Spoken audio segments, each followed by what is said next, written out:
Vlogger Nga Renat tiết lộ sự thật gây sốc về Việt Nam 2025, 98% người xem sẽ kinh ngạc. Xin chào cả nhà, chào mừng các bạn đã quay trở lại kênh của tôi nơi chúng ta cùng nhau đào sâu vào những câu chuyện nóng hổi, những chủ đề đáng chú ý nhất trên toàn thế giới. Hôm nay, tôi không chỉ hào hứng mà còn thực sự tự hào khi được mang đến cho các bạn một chủ đề đang làm rung chuyển cộng đồng mạng Nga, một hiện tượng lan tỏa mạnh mẽ, cuốn hút hàng ngàn ánh nhìn và khơi dậy những cuộc tranh luận gay gắt. Bạn có tin rằng một YouTuber người Nga tên Renat, sau 8 tháng sinh sống tại Việt Nam cùng với người vợ yêu dấu và 3 đứa con nhỏ, đã dũng cảm đứng lên, thẳng thắn tiết lộ mọi khía cạnh từ những điều tuyệt vời nhất đến những góc khuất đáng suy ngẫm về đất nước này trong một video có tựa đề đầy kích thích. Việt Nam 2025, 98% người không biết điều này sao? Video của Renat không chỉ đơn thuần là một chia sẻ cá nhân, mà là một quả bom tấn thực sự, tạo nên một làn sóng phản ứng dữ dội trong cộng đồng Nga. Có người xem xong thì ngỡ ngàng, trầm trồ trước những điều họ chưa từng nghĩ tới về Việt Nam. Có kẻ lại hoài nghi, đặt ra câu hỏi lớn lao đầy thách thức, liệu Việt Nam có thực sự tuyệt vời như lời đồn đại? Cuộc sống tại đây có đủ sức hấp dẫn để thuyết phục những người nước ngoài như chúng ta gắn bó lâu dài. Với những phân tích sắc bén, không khoan nhượng, đầy chân thực và không chút ngần ngại, Renat đã khiến hàng ngàn người Nga phải nhìn nhận lại Việt Nam dưới một góc độ hoàn toàn mới, một góc nhìn vừa đầy cảm hứng, vừa thực tế đến từng chi tiết nhỏ nhất. Vậy, điều gì đã làm nên cơn sốt này? Renat đã tiết lộ những bí mật gì để khiến cả cộng đồng mạng Nga phải xôn xao? Hôm nay, tôi mời các bạn cùng tôi bước vào một hành trình khám phá đầy tự hào, nơi chúng ta sẽ phân tích từng khía cạnh mà Renat đã đề cập, từ những điểm sáng rực rỡ cho đến những thử thách không thể né tránh. Hãy chuẩn bị tinh thần, vì đây sẽ là một chuyến đi sâu sắc, chi tiết và đầy cảm xúc mà bạn không thể bỏ lỡ. Và nếu bạn quan tâm đến những chủ đề này, thì đừng quên nhấn like và subscribe để cập nhật những video lan tỏa niềm tự hào dân tộc từ kênh của mình nhé. Cảm ơn các bạn. Phần 1. Việt Nam qua lăng kính của Renat, điểm sáng rực rỡ của một đất nước kiêu hãnh. Ngay từ những phút đầu tiên của video, Renat đã không ngần ngại bày tỏ sự ấn tượng sâu sắc, thậm chí là niềm tự hào bất ngờ mà anh cảm nhận được khi sống tại Việt Nam. Anh gọi Việt Nam là viên ngọc quý của Đông Nam Á, một điểm đến lý tưởng dành cho bất kỳ ai đang tìm kiếm một cuộc sống mới, một nơi để xây dựng tương lai. Nhưng Renat không chỉ dừng lại ở những lời khen ngợi hoa mỹ hay cảm xúc thoáng qua. Anh mang đến cho người xem những phân tích cụ thể, những ví dụ sống động, những con số thực tế để chứng minh tại sao Việt Nam không chỉ là một điểm đến du lịch hấp dẫn, mà còn là một nơi đáng để gắn bó lâu dài, thậm chí là định cư mãi mãi. Hãy cùng tôi phân tích từng khía cạnh mà Renat đã làm sáng tỏ trong video của mình. Chính sách nhập cảnh linh hoạt, cánh cửa rộng mở đầy tự hào. Điều đầu tiên mà Renat nhấn mạnh, với một giọng điệu đầy tự tin và phấn khích, chính là chính sách nhập cảnh của Việt Nam, một lợi thế mà anh gọi là vô tiền khoáng hậu trong bối cảnh toàn cầu hiện nay. Anh giải thích rằng, đối với công dân Nga và Belarus, Việt Nam mang đến một đặc quyền hiếm có. Họ được phép lưu trú tới 45 ngày mà không cần xin visa, một chính sách mà rất ít quốc gia trên thế giới có thể sánh bằng. Đây không chỉ là sự tiện lợi, mà còn là một lời chào mời đầy kiêu hãnh từ Việt Nam, như thể đất nước này đang mở rộng vòng tay để đón tiếp những vị khách từ phương xa. Nhưng đó chưa phải tất cả. Đối với những người đến từ các quốc gia khác, Renat chỉ ra rằng Việt Nam cung cấp dịch vụ visa điện tử với mức giá chỉ 25 đô la Mỹ, một con số quá hợp lý so với chi phí visa tại nhiều quốc gia phát triển. Quy trình xử lý nhanh chóng, chỉ trong vòng 3 ngày làm việc, là minh chứng cho sự hiệu quả và hiện đại của hệ thống hành chính Việt Nam. Anh chia sẻ rằng khi lần đầu tiên nghe về điều này, anh đã không thể tin nổi một quốc gia nhỏ bé lại có thể vận hành mọi thứ trơn tru đến vậy. Và điểm đáng chú ý hơn cả, theo Renat, là thủ tục gia hạn visa tại Việt Nam. Anh mô tả chi tiết rằng chỉ cần thực hiện một chuyến visa Jun, tức là xuất cảnh sang một quốc gia láng giềng như Lào hay Campuchia, rồi nhập cảnh trở lại với chi phí trung bình khoảng 30 đô la Mỹ, bạn đã có thể tiếp tục ở lại thêm vài tháng nữa mà không gặp bất kỳ rắc rối nào. Renat khẳng định, so với những quy trình visa phức tạp, tốn kém và kéo dài hàng tháng trời ở Nga hay các nước châu Âu, Việt Nam thực sự là một thiên đường mở cửa cho người nước ngoài.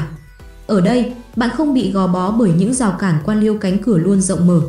Đây là một tuyên ngôn mạnh mẽ, một lời khẳng định đầy tự hào về sự thân thiện và linh hoạt của Việt Nam trên trường quốc tế. Hệ thống tài chính và công nghệ, sức mạnh hội nhập toàn cầu. Tiếp nối sự ngạc nhiên về chính sách visa, Renat chuyển sang một khía cạnh khác mà anh đánh giá cao không kém, hệ thống tài chính và công nghệ tại Việt Nam.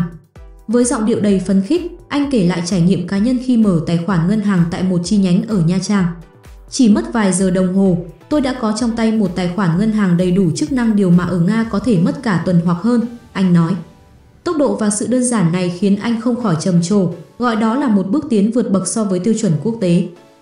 Đặc biệt, Renat nhấn mạnh sự hiện diện của ngân hàng Việt, Nga một cầu nối tài chính quan trọng giữa hai quốc gia. Anh giải thích rằng nhờ ngân hàng này, người Nga có thể sử dụng thẻ MIA, hệ thống thanh toán nội địa của Nga, để rút tiền mặt tại các cây ATM ở Việt Nam với tỷ giá gần sát với thị trường, không bị đánh phí ẩn hay chênh lệch quá lớn. Đây là một lợi thế mà tôi không thể tìm thấy ở nhiều quốc gia khác, anh tự hào chia sẻ. Việt Nam không chỉ chào đón chúng tôi về mặt pháp lý, mà còn hỗ trợ chúng tôi về mặt tài chính, điều này thật sự đáng kinh ngạc. Nhưng điều khiến Renat thực sự ngã ngửa chính là hạ tầng công nghệ, đặc biệt là Internet. Anh kể rằng trong một lần làm việc từ xa tại một quán cà phê nhỏ ở Nha Trang, anh đã kiểm tra tốc độ mạng và phát hiện nó đạt tới 500 Mbps, một con số mà ngay cả ở các thành phố lớn của Nga cũng không phải lúc nào cũng đạt được. Tôi đã thử tải lên một video nặng tới 2 GB chỉ trong vài phút, trong khi ngồi nhâm nhi một ly cà phê sữa đá giá chưa tới $1, anh hào hứng kể lại. Ở Nga, bạn phải trả hàng chục USD mỗi tháng để có tốc độ tương tự, còn ở đây, ngay cả những quán nhỏ nhất cũng có thể cung cấp điều đó. Tôi chưa từng thấy điều gì như vậy.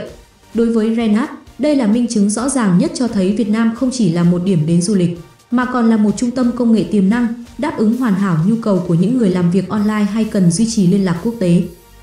Chi phí sinh hoạt và bất động sản, giấc mơ trong tầm tay sao.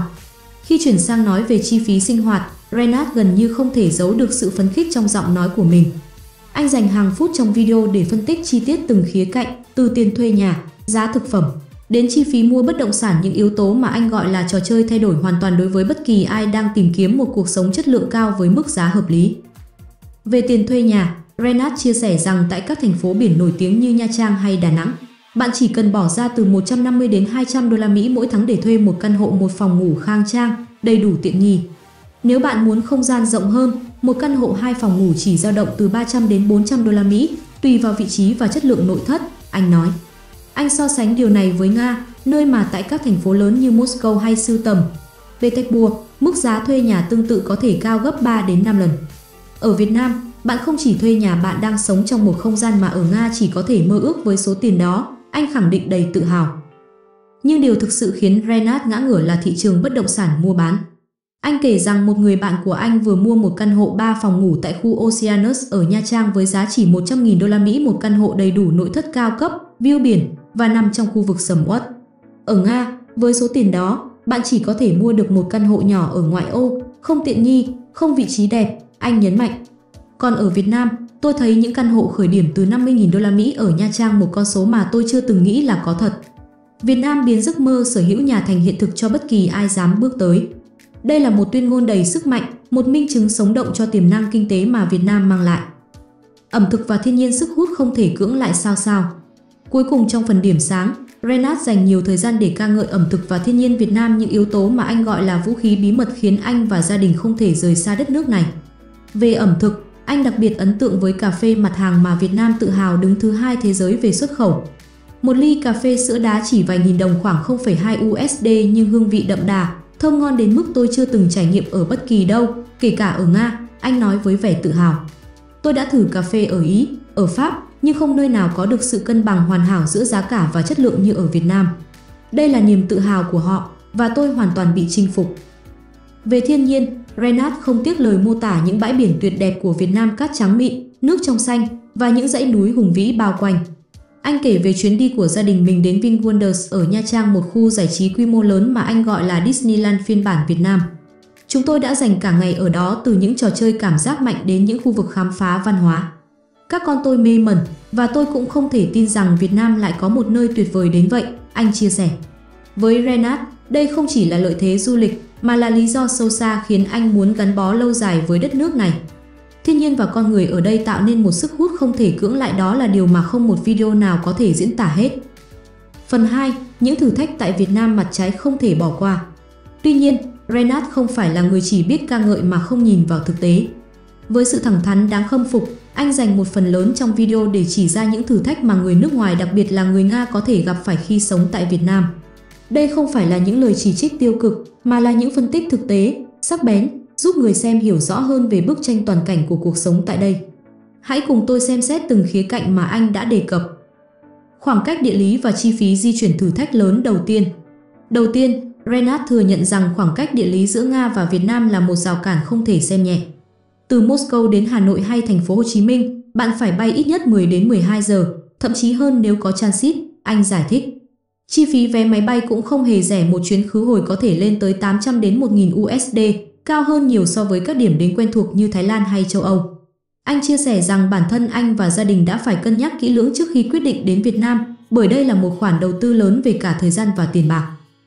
Tuy nhiên, Renat cũng nhấn mạnh rằng nếu bạn vượt qua được rào cản này, những gì Việt Nam mang lại hoàn toàn xứng đáng. Khi bạn đặt chân đến đây, bạn sẽ thấy mọi sự hy sinh đều có giá trị, anh nói. Nhưng tôi khuyên những ai muốn đến Việt Nam nên lập kế hoạch kỹ càng, đặc biệt nếu bạn cần duy trì liên lạc thường xuyên với quê nhà. Giao thông hỗn loạn, một cuộc phiêu lưu đầy rủi ro. Tiếp theo, Renat không ngần ngại mô tả giao thông tại Việt Nam là một trải nghiệm đáng sợ nhưng đầy thách thức. Anh kể rằng khi lần đầu tiên bước ra đường phố Nha Trang, anh đã bị choáng ngợp bởi dòng xe máy dày đặc, di chuyển không theo bất kỳ quy tắc rõ ràng nào. Xe máy ở khắp mọi nơi, len lỏi qua nhau, thậm chí trẻ em 12 đến 13 tuổi cũng lái xe mà không bị kiểm soát nghiêm ngặt, anh nói với giọng điệu vừa ngạc nhiên vừa cảnh báo. Anh kể lại câu chuyện về một người bạn của mình, người đã gặp tai nạn giao thông ở Nha Trang và phải phẫu thuật vai.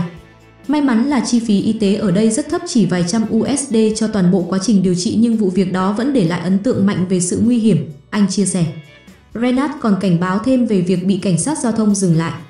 Nếu bạn không có giấy phép lái xe hợp lệ, bạn có thể phải chi khoảng 500.000 Việt Nam đồng tương đương 20 đô la Mỹ để giải quyết vấn đề.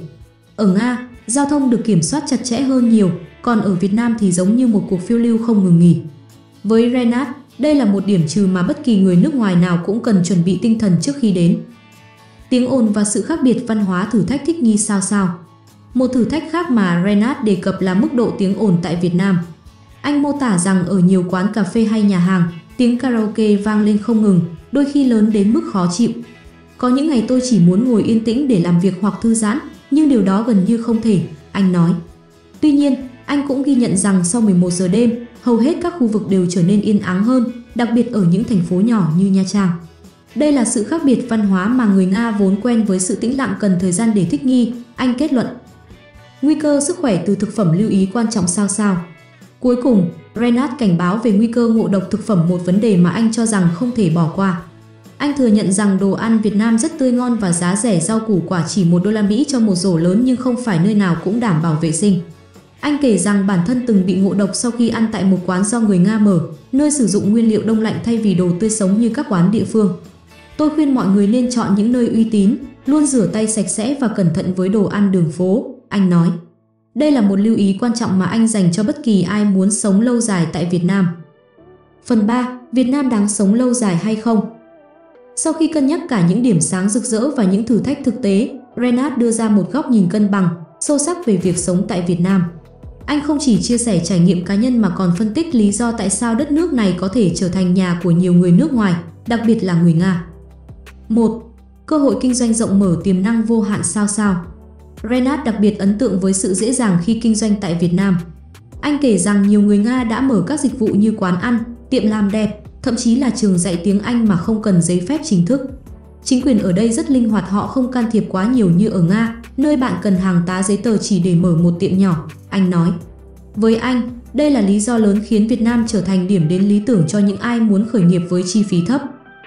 Cộng đồng quốc tế phát triển nơi không ai cô đơn sao. Anh cũng đề cập đến cộng đồng người Nga đông đảo tại các khu vực như Oceanus ở Nha Trang. Có những người đã sống ở đây hàng chục năm, xây dựng các nhóm trên Telegram để hỗ trợ lẫn nhau, anh chia sẻ. Bạn sẽ không bao giờ cảm thấy cô đơn ở đây, đó là điều mà tôi rất trân trọng. Chi phí sống thấp, lợi thế cạnh tranh vượt trội sao. Cuối cùng, Renat nhấn mạnh rằng chi phí sống thấp là yếu tố then chốt. Massage toàn thân chỉ 200.000 Việt Nam đồng, cắt tóc 80.000 Việt Nam đồng và sinh hoạt hàng ngày rẻ hơn nhiều so với Nga, anh nói. Với số tiền bạn chi ở Nga, bạn có thể sống thoải mái gấp đôi ở Việt Nam, đó là lý do tôi và gia đình muốn ở lại. Các bạn thân mến, vậy là chúng ta đã cùng nhau khám phá những gì Renat tiết lộ về Việt Nam, từ chính sách visa linh hoạt, chi phí sống thấp, thiên nhiên tuyệt đẹp, đến những thử thách như giao thông và tiếng ồn. Điều khiến cộng đồng Nga dậy sóng chính là sự chân thực, sắc bén trong từng phân tích của anh. Việt Nam không phải là thiên đường hoàn hảo, nhưng với Renat, đây là nơi đáng để thử sức và gắn bó.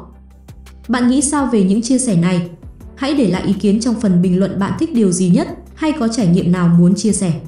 Đừng quên nhấn thích và đăng ký kênh để không bỏ lỡ những nội dung chuyên sâu tiếp theo. Hẹn gặp lại các bạn trong video tới, một hành trình đầy tự hào khác đang chờ đón.